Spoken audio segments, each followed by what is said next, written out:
I'm going to go into the castings box. This is the last casting. And all the connecting rods I've ever seen have always been end float constrained on the crank pin and free floating on the wrist pin. I'm not going to take much notice of the drawings and build notes on this. So first thing I've got to do is I think get the casting finished. It's a matter of facing it off on both sides, boring it centre to centre at the right sizes, which will be metric sizes again because they're the right sizes, and once the connecting rod is made, I will then make the crank pin, and I can assemble the crank end onto the crank pin, and I'll be able to pick up whatever dimensions I need for the length and boss heights of the wrist pin up here, so that the intention is that that can fully float on that wrist pin, but this will be end float constrained at the crank pin end.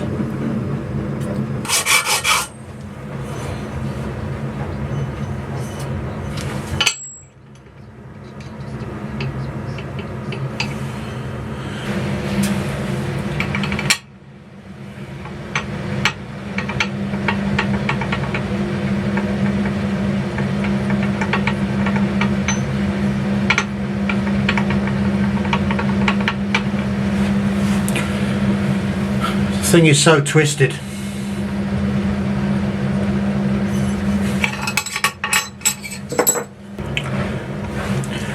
I might even try that. Just to get some reference surfaces, just clamp that down. Put a couple of balls, steel balls there, and it will find its own position. Take some fine cuts off the top. That will get that approximately flat. Turn it over and do the same thing. It's like making stuff out of wood. Don't often use these ball bearings for clamping stuff down, but this rod is so twisted that clamping it down on the ribs on the I-beam section might flatten it out, and then I machine it, and then when I let go of it, it twists itself up again. So just trying to keep it as flat as possible. Now it is in any case going to bow inwards by clamping on this beam, but I can't clamp on the ends, I've got to machine them off.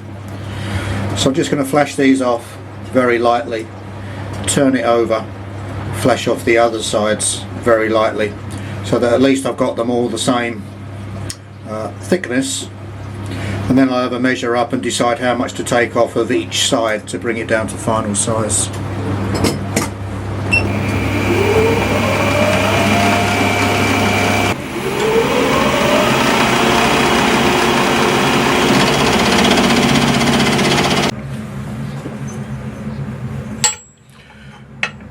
Have another think about this, because in clamping that down it did bow the part downwards in the middle, bringing these two ends up, and that shows itself in that. These two faces are not parallel with each other at all. Now I can't clamp down on the top because I've got to machine the top off. So what I'm going to do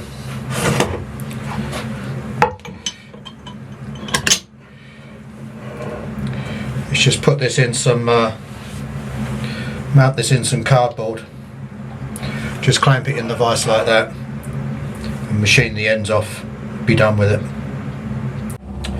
It's not ideal by any means, but it's what it's going to get.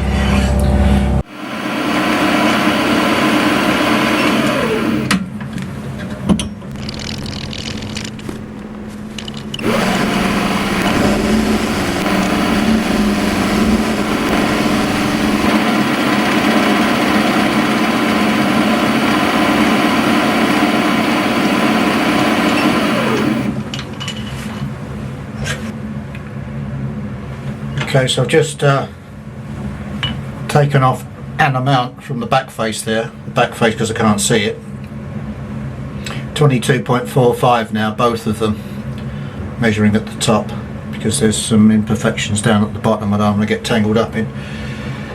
So I've taken off half the amount that I need to take off. This casting is fairly well centered in between these parallels, so I've now got to travel over to the other side and bring the total width down to 22 millimeters. Another 0.45 to come off each one, and then the width of this will be as I want it. It says 3/4 on there, but what's the point in making it 19mm when I can make it 22? Wider is better. So it will be the width that I want it, and the end bosses will be centered up to the beam in the middle, so it'll look okay.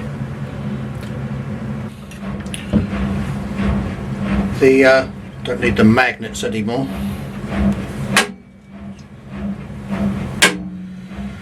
So this is clamped down on top of this bored out piece of scrap, which is now a tool. 25mm high tube, wide enough on the inside to take whatever tools are needed to bore this end out. The other end sitting on a 25mm 123 block. So this is holding it down square. That's up that end for extra retention, stop the thing moving around.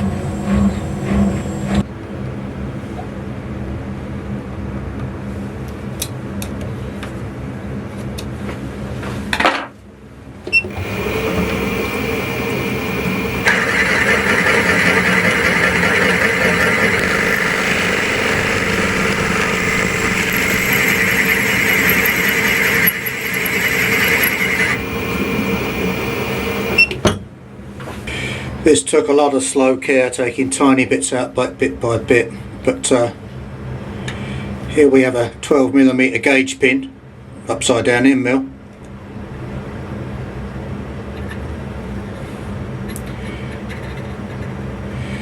So it's a very nice fit actually. I'm quite pleased with that. Using the rubbishy old boring bar as well. These two pins do look centered to these bosses. At least from one side they do, from the other side no they don't, so I'll have to pick and choose what side I decide to display.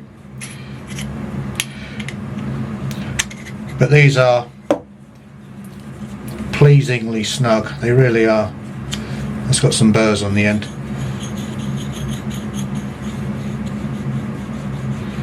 Yeah, happy with them.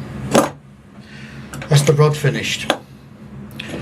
Drawing does call for some oil holes to be drilled in here. Not going to do that, I've got another solution to that, but that'll come later. Going to make the crank pin next. Luckily there was something else earlier on that I didn't use the supplied piece of 7/8 bar, so I've got plenty of this to work with. So I've just got to convert this to metric dimensions upon the drawing, and 10mm threads instead of 3/8 of an inch British Standard fine, and then account for the thickness that I made this connecting rod. On the drawing that was supposed to be 3/4 of an inch wide. I've made it 22mm wide. Wider the better where connecting rods are concerned.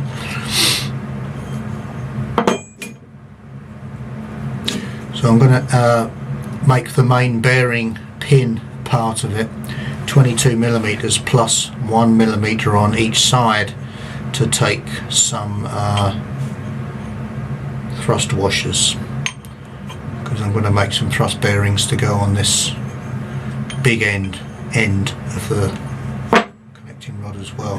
That way it will give thrust control to this crank pin and leave this one up here to fully float. If there was no thrust control, then there's a risk that it's just going to clatter around and do all sorts of things. Don't want any of that, do we? This is M10 by 1.25, so it's a fine M10 thread.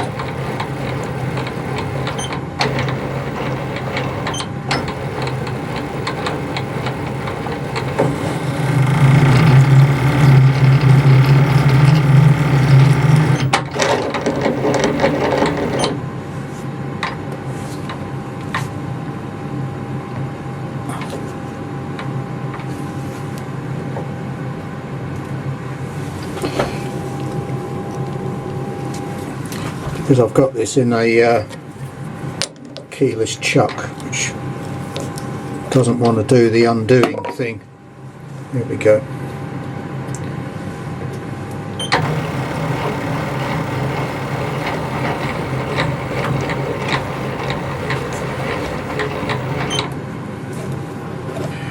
Now, using this tiny drill in a free spinning spindle, I'm going to attempt to drill a 2mm hole all the way through to about the centre of this journal. I'm intending this to be an oil hole, so that I can oil it through the centre of the shaft rather than try and oil it by dribbling down on the outside bushing. So let's see how this hole drills.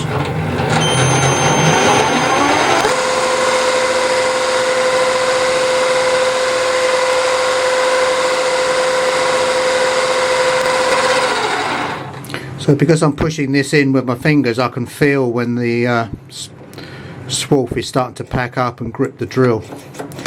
You only need as much pressure as you can exert with your fingers to drill a hole like that. But if I was trying to drill it by cranking the tailstock in, there wouldn't be enough feel to feel when the drill is starting to bind up. You wouldn't know when to stop.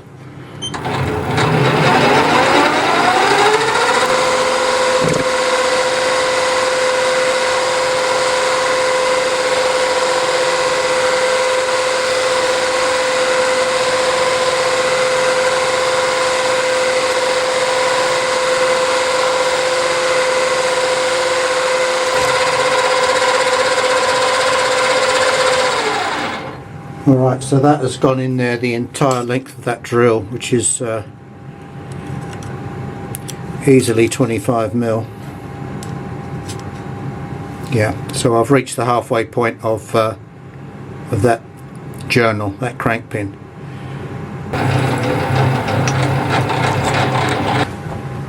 And that hole eventually will take one of these little oilers.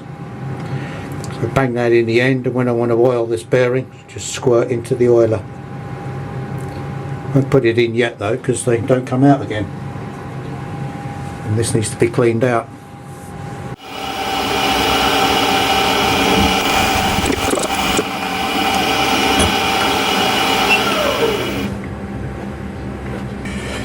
So when this is built up,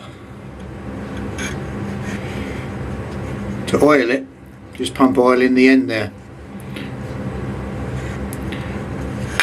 and it will come out and oil the rest of it.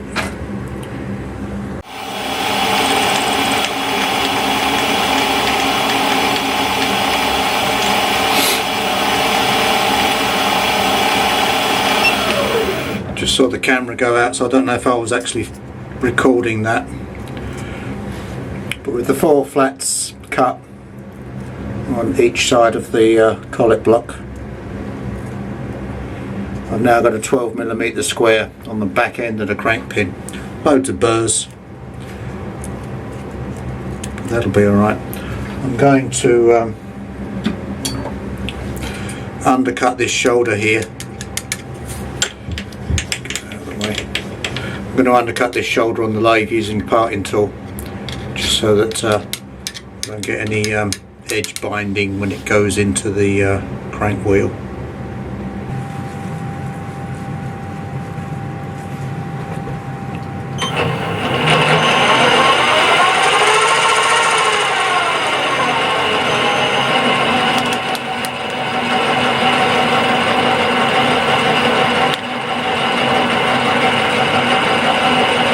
Dribbler on it.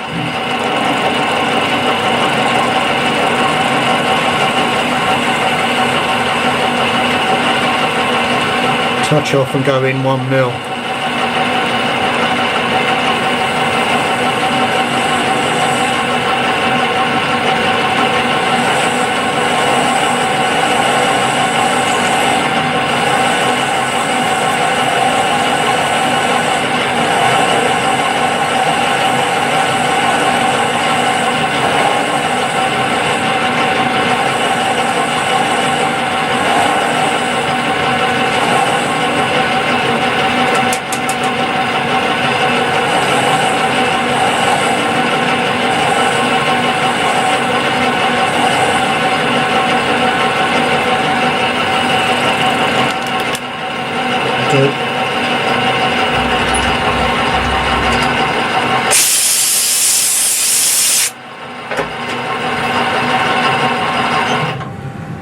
Put thread on there.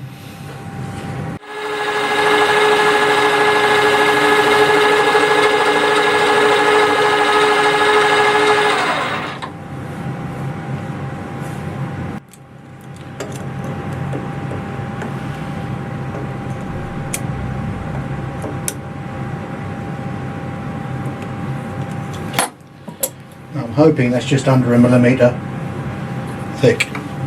Doesn't matter if it's not, I'll just compensate on the other one. But there we go, 0.97. So that's just a 30 micron under 1mm thick, which is what I wanted. I've now got to smooth off that, well, I don't have to smooth off that boss at all. I need to open up that centre hole to 16mm. So I'll do that in the mill.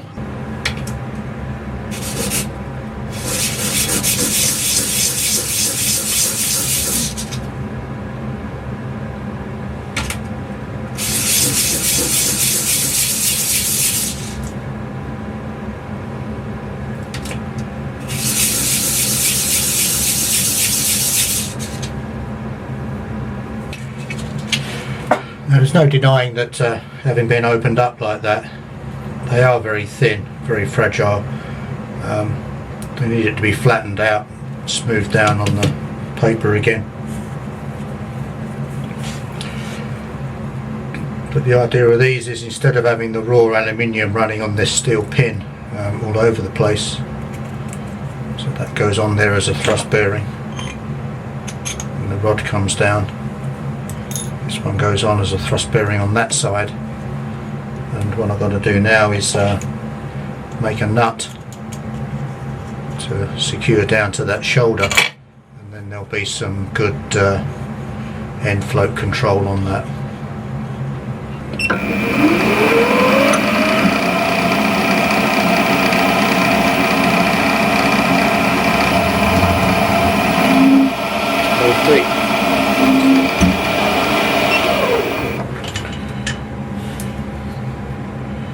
Go back by 16mm. 1, 2, 3, 4, 5, 6, 7, 8.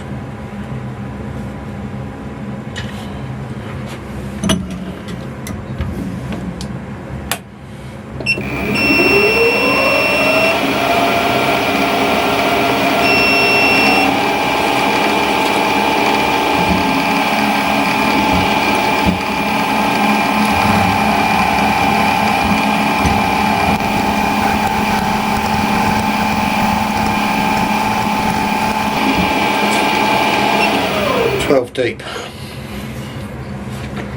Back in the lathe, polish this surface off, get rid of the burrs, and part it off to about 10mm.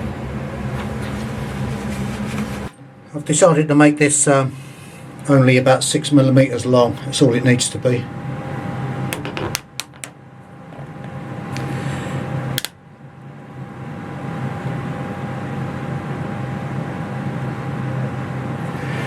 Get a bit of dribble on this, see if it will come off.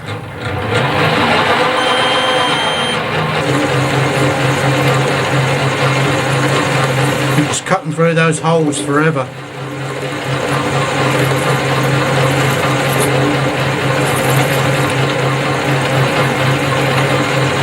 Don't ever try to catch a threaded part with your fingers, because it's going to leave a sharp spike of thread when it comes off. There we go. So that there, if that catches your finger, well, it won't catch it, it'll just slide straight through it.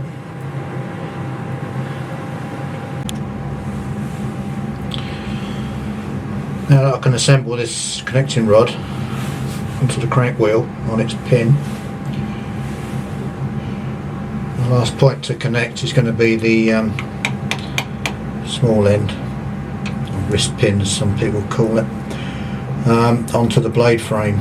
So between the face of this end of the connecting rod and that face on the frame, there is a gap. Now all of these things are pretty snug, so I can measure that gap.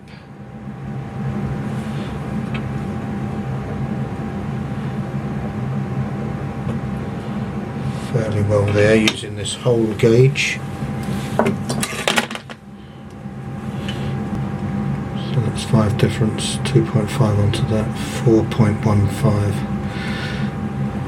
So this gap here between the connecting rod and the frame nominally is 4.15 millimeters. So if I make a wrist pin to go in here with a 4mm shoulder on it, then it'll be just clear of that. It won't be just clear of that, well, it's got to be at least 3.9.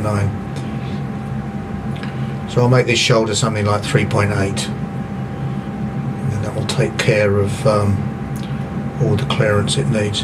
Doesn't need any end float control on here. I'm thinking of just making a plain pin with nothing on this end whatsoever. Doesn't need anything to hold it on, because this end will hold it on.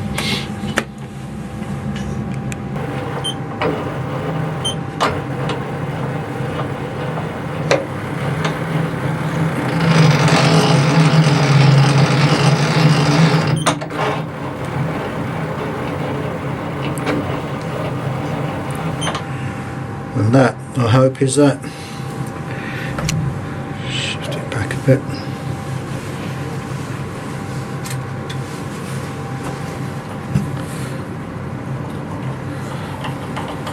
Yep, nut goes on.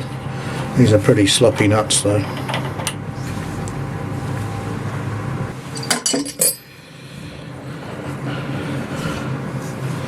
So aside from gluing the oiler in the end, it's going to have to be glued in.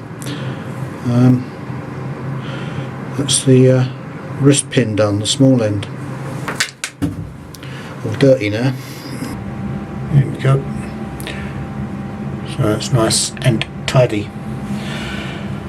Right, it's completely plain. There's nothing to stop anything coming off the end of it at all.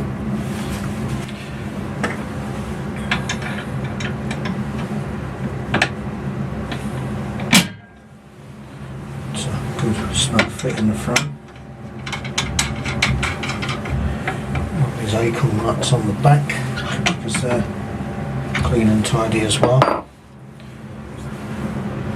As that goes in there, this has got to slide over there.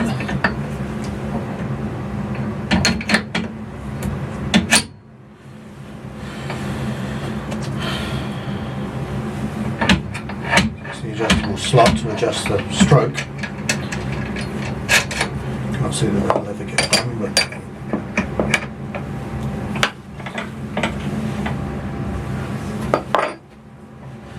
there's nothing holding that small end on, because it doesn't need to, because it can't go anywhere, because it's held on at this end.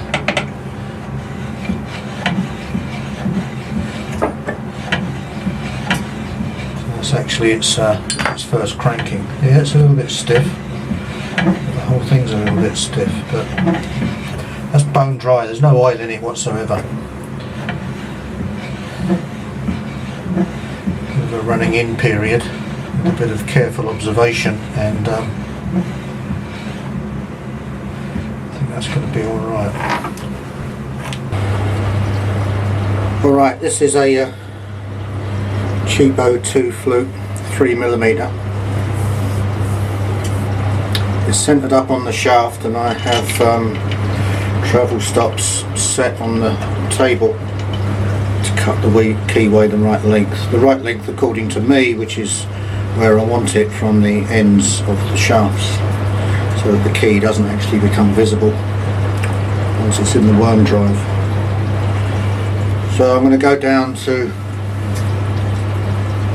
2.5 millimeters so that I can get a 4mm key in it. But it's only going to be just over 3mm wide, so I'll have to travel side to side to get it out to as close to 4 as I can. And of course use the key to gauge what size it is. Here we go.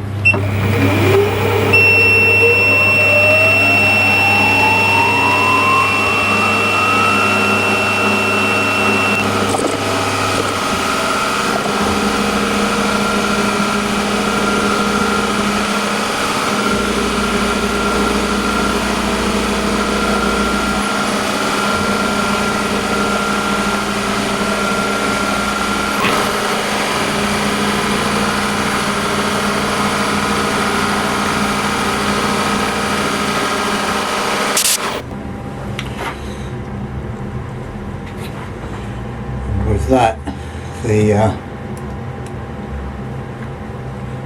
key steel is definitely a snug fit in that slot. Bearing in mind that the slot doesn't have parallel walls because of the flex in the cutter. Yeah, but that will go in with a bit of press action. So this is probably the world's most complicated compact hacksaw drive shaft. It's got a lovely little keyway in it, 2 oil holes at each end to cover the whole bush. I have reduced the length of the cap on the end, and that'll have an oiler in the end with an O-ring seal on there, so I'll oil through the cap for this end, come out here, this one will appear in the end of the crank wheel. So as per the drawing, there's supposed to be holes drilled in the connecting rods and holes drilled in the top of these bearing stanchions here. The problem with that is you've got a big structure over the top here, so how are you going to get oiled into that? You'll just have to dribble it in, get it all over the place. Messy, poor, better.